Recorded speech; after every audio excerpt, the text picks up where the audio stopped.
Personally, congratulations. Thank you.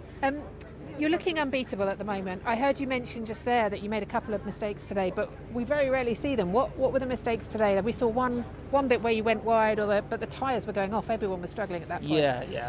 It wasn't really like not focused, really mistakes. It was just small lockup, which ends up being longer because you have to come off the pedal to stop the lockup. So then you run wide. So I had that the last corner, and I had a small little nip into turn 5, which really wasn't a problem.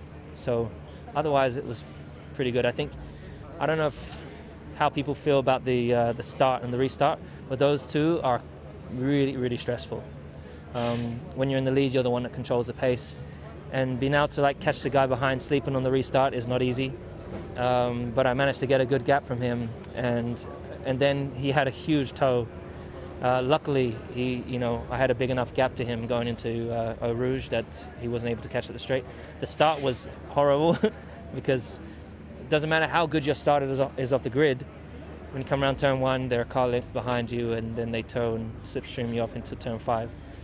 But I managed just to balance it just right out of turn 1, keep him right, and he ended up being really close to me. And I don't know if maybe he lifted or something like that, but.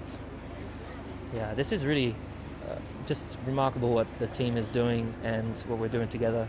We're continuing to really push the envelope, push the technology to the maximum, and it feels great to really finish on a high this weekend. Particularly, as I said yesterday, with Chad dying, I really wanted to deliver because he made everyone feel like a superhero. So, yeah. You've got a 47-point cushion now. Nice big 47-point cushion going to Italy. To second? Yeah, Ooh. I believe so. I mean, my maths could be wrong, but you've got 157, I think, and Max is 110. Wow. So it's a really nice cushion going into Italy.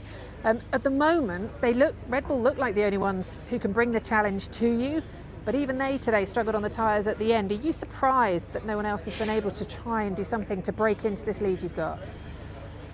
Well, what you got to look at with the Red Bulls, I think they've got a very good car, and I think people downplay it, but they've got a very, very strong car, and Max is doing a great job with it.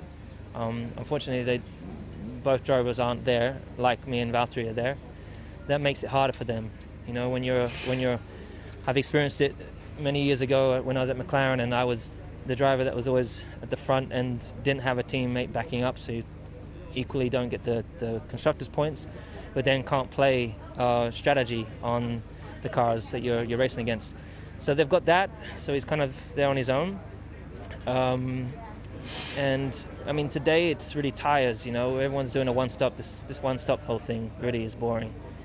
And then at the end of the day, we're just all managing out there, which is not this is not racing, We're all managing. At the end, everyone's backing off so that the tires don't deflate, blow up, whatever. We have no idea what they're going to do. I was worried that it might do the same thing as Silverstone, so I backed off, but maybe it would have been fine.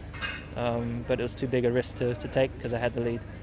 Of course, I really, really would like to have more of a fight, but that's not on me. I've just got to keep doing, and we've got to keep doing what we're doing.